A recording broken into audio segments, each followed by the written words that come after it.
Me now on In Conversation With is Nigel and Charlie from Higgs The Bosons. How are you? Hey, I'm Hey, great. pretty good. Pretty Woohoo! good. Thank you so much for joining me. Our pleasure. How are you? I'm really good, thank you. Super busy. Yeah, But yeah, no, I'm fine, thank you. How about you guys? All safe and well? all safe and well. Yeah, we've been trying to stay busy, but Yeah. it's life's a bit boring. You talk to friends, say, "What have you been doing?" And they go, "Well, nothing." What about you? We go, "Oh, nothing." Yeah. It's hard, isn't Yeah. it? Really hard. Especially as musos. Obviously, What we miss so much is we can't go out and play. yeah, No exactly. gigs. And we can't go out and play. We can't go and see other people play. We got some great places to catch music around here. And the Forum has a wonderful Yeah. selection of acts coming down through there, punches well above its weight. And there's a lot of pubs around here that put bands on. And there's nothing. I know, it's so, and I really miss live music, and one of the reasons why I started doing these interviews is that I also miss chatting to musicians. Ordinarily, they'd be coming into my show and maybe doing an acoustic set and having some time with me, and I can't do that. So this is another way of me kind of reaching out to you all. Yeah, Ah, which is great. Which is great because also we like the creative process, but we also like the social side of it. We've Yeah, made so many friends through the local music, and we haven't seen them for months. I know. It's really sad, isn't it? Really sad. It is. It but is. there Yeah. there is light at the end of the tunnel. It There is, looks and like yeah. a level of normality will be coming back. So, And Yeah. one nice thing, but you guys have been doing some live streams, though, haven't you? Tell me about it. well, I've been involved in live streaming out of the Royal Oak in Tunbridge Wells. We put together a studio there since the place can't operate as a pub. Yeah. We've always had a rehearsal room, so we've got some PA and stuff there, but we've got hold of some cameras, some streaming kit and so on, and some people who know what they're doing with it. And we put together a sort of a semi-pro studio. Sadly, we did all our protocols for risk assessment and so on as to what we could do there. And the largest band that we can put on is a 4-piece. Oh no! And unfortunately, Higgs is a 5-piece. I know. So we can't take advantage of it ourselves. We couldn't work out who to sack. Somebody said the lead guitarist. I vetoed that straight away. Oh, that must be so frustrating for you. But it's been great fun doing that. At least for the last 6 weeks, it's sort of slightly scratched the musical itch for me every Saturday doing a live stream out of there. Yeah. But I had some luckily, really, really just good before people on. But luckily, just before lockdown, we've been planning for ages getting the studio and do a second EP, and we just got it recorded. When was it? Early March? Early March, yeah. Yeah. So we had these takes all recorded, and we used that time to get them edited. And we were saying, well, we'll hold off releasing them until we can gig again, and then Yeah. we can do a proper launch and everything. But it's gone on so long, we just couldn't do that. So No. now we've done a virtual launch. We through radio stations like you, getting them up on streaming media, and actually the response has been really good. Yeah, I've actually heard that from a lot of musicians, actually, that they were kind of a bit daunting going in because, social media and networking like that is very difficult to do. And if you don't particularly use it that often, it's like, oh, but so many bands have had to do it. It's the only way they've been able to get their music out. And a lot of them have said positive things like you. It forces you to learn your way around these things. Yeah. And if you're not 15-year-old, it's not obvious. And we're getting the hang of it. Yeah, getting better at it. None of us are Charles, experts. are you 16 now? Yeah. But So we let's are. talk. Let's talk about the band. So, when was Higgs and the Bosons formed? It was formed in 2012, and I liked playing guitar, but I wasn't really playing guitar. And I was looking for a way to do that and asked around about bands I could join. But the thing about bands is when you're in the band, you learn really quickly and you get a lot better really quickly. And I wasn't gig ready at all. So I thought, well, if I could just rent a room, invite some friends along, we'll just make some noise, just jam along. And so I did that in January 2012, and even by the first one, we'd got 2 guitars, a drummer, a bass, and a singer, and we had a band. Yeah. And so we spent 6 months figuring it out, and in July 2012, we actually played our first gig at a birthday party, and it sort of moved on from there. There's only 2 of us left in that original rehearsal, but it's it's been great, and we've had so many opportunities through it, done so many interesting things. It's been brilliant. I love that. I love that it happened so organically, should we say? It wasn't forced or anything. Yeah. And that. it was just it sort of gets its own momentum. And one minute you're seeing people play and say, oh, we'd love to be able to do what they're doing. Next thing you know, you're playing that stage, and then after that, you're supporting them. We have supported a band who have supported the Who. Wow. Is that famous? Yeah. That is amazing. It's nearly famous, isn't it? Come on, it's nearly famous. So where do you draw your influences from, when you're writing? How does your writing process work? Does it start off with some lyrics? Does it start off with a melody? How does it work for you guys?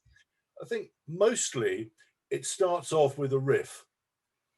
Perhaps Charlie or me or the bass player or someone, Mick on bass, some sort of little idea comes up, a little riff comes up, and you muck around with it a bit, and if it sort of sticks in the brain, you then take it along to the rest of the band to see if everyone else likes it. And if they say, no, that would never work. Yeah, mostly they say, no, we're not playing that sort of rubbish, go away, or words to that effect. But sometimes people agree, oh, that's quite a nice little riff. And then it sort of develops from there. Somebody sorts out a set of lyrics to go with it, which fits that riff. It may be the person who came up with a riff. Occasionally we come up with a relatively fully formed song, but more often it's a kind of cooperative process. I like that. I don't think we are musically good enough for any one of us to sort of sit down and write out, in classical sense, write out the parts for all the band. Therefore, everybody tends to work out their own bit against the main riff. It's a collaborative process, and the whole improves by the contribution of the various parts, because people hear things differently. So if you come along with a riff, you go, oh yeah, that's good. Because the classic one we did was Nigel wrote the rhythm part for a song. I said, oh, let me see if I can find some words for that. I came back and I'd written some words, and I said, well, here's the verse. He said, no, that's the chorus. I said, no, that's the verse. He said, no, that's the chorus. This is the verse. And I'd written verse words over the chorus and vice versa. And it took a while for each other to think, yeah, this could work. But you see things differently. Then other people contribute their parts. The drummer does his bit. The singer puts his own interpretation on the words, and is a collaboration. When you've kind of got a framework for a song, if it isn't working and it's not going anywhere, do you completely shelve it, or do you just leave it to one side and go back to it?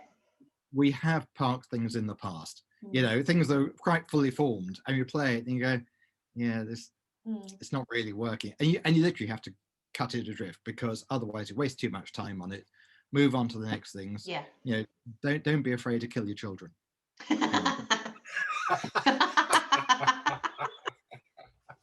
Do your boys know that? Yeah, well, they're both taller than me. They'll keep that quiet. So we're coming out of lockdown. Obviously, we're coming into a stage where things are starting to kind of a little bit of light at the end of the tunnel. What's your plans? Are you planning on getting out there again as soon as possible? Or what's your thought process? Definitely. We've already, we think, got one gig booked, haven't we, Nigel? Yep. But we will be pushing to get other gigs. Hopefully in the late summer, early autumn, there'll be local festivals and things that have been parked for too long. And we want to be gig ready so we can jump in at short notice and join in those. Yeah. So when do you think your first full rehearsal will be? Because you've not been able to get in any spaces. We've got one planned for 7th of April, which is at a venue where we can socially distance. Yeah. I think we've all been vaccinated now for the first time round, and just being sensible about it. Yeah. We would then want to get regular weekly rehearsals, get back up to speed, because it was January last year that we last played a gig. It's a long time, isn't it?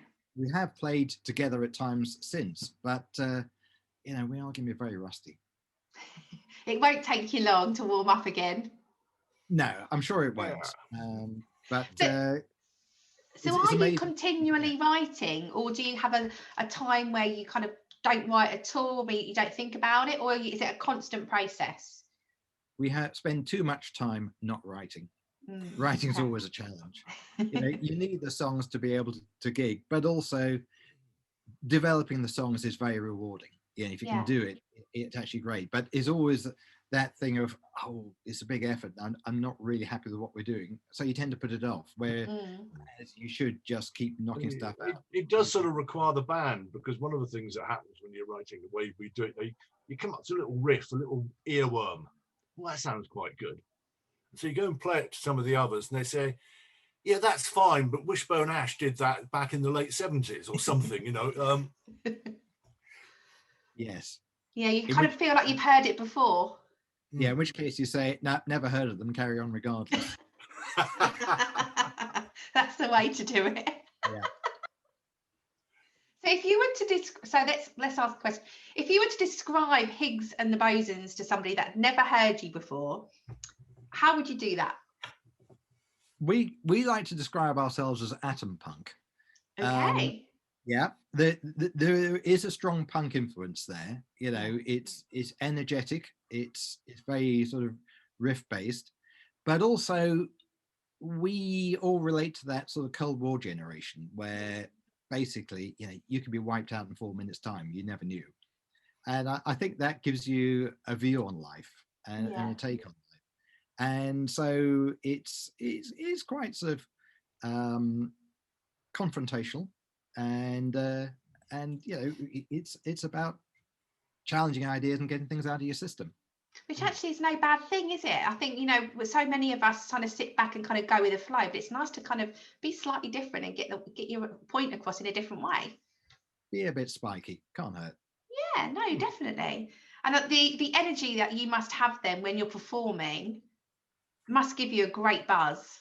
Oh well, it's the adrenaline that carries you through. You get up on a proper stage and got a couple of hundred people in the room, and you got music that lifts you up. We write stuff that's energetic. It's great. You can always find the energy then, and it's a great feeling. And like I was saying about the opportunities we've had to do things, it's something that without the band we'd never have done. No, it's those experiences, isn't it? And I suppose those experiences as well probably have a little bit of an impact on your writing and your thought process with your lyrics for your songs. It certainly, you start to write songs hearing them in front of an audience. Yeah. We try and avoid the bedsit school of songwriting, which sounds brilliant on your headphones when you're in your little internal space, but get them up on stage and it doesn't hold people's attention. Yeah. We need to feel that we want to grab people and hold their attention. Yeah.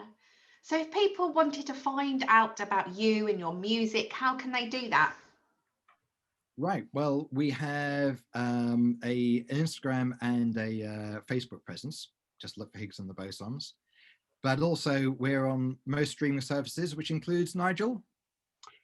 We're on Spotify, we're on Bandcamp, SoundCloud.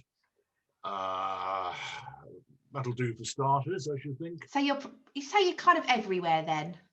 Yeah, we got it covered. But also, if we're going to be playing gigs, you want to know where we're playing, follow us on Facebook or on Instagram. We'll always put the gigs out there when they're coming up. Brilliant. In fact, this gig, which we can't really talk about just yet, in July, that's actually sold out already, I believe. So amazing. Because of us, I'm sure. Do you know what though? That's going to happen. Music's been missed so much that everything is just going to be a sellout, and everything is just going to be so busy. Yes. Yes, definitely. People are going to want to rock. It's like the Roaring Twenties. After all the hardship of the First World War, people wanted to party, and it's going to be the same now. It's going to be exactly the same, isn't it? And let's just hope things go okay and we don't get any other beasties coming in from anywhere. Oh, You can absolutely. take it day by day. Live for now. Do you know what? We must do this again. Maybe we could get the rest of the band in as well next time. Oh, I don't know. Do we allow that, Nigel? Well, I'm not sure. We may have to check their passports or something. And of course, as soon as I can, have you in the studio for maybe an acoustic session. Oh, I'd love that. Yes, please. We'll get that arranged as well. That'd be absolutely awesome. But thank you so much for joining me. Well, thank you for having us. You're welcome. Stay safe, and I hope to see you guys soon. Yep, and brilliant. Meet you in the flesh. Yeah, definitely. Look forward to it. Take care, guys. All right. Okay. Bye. Bye-bye. Bye.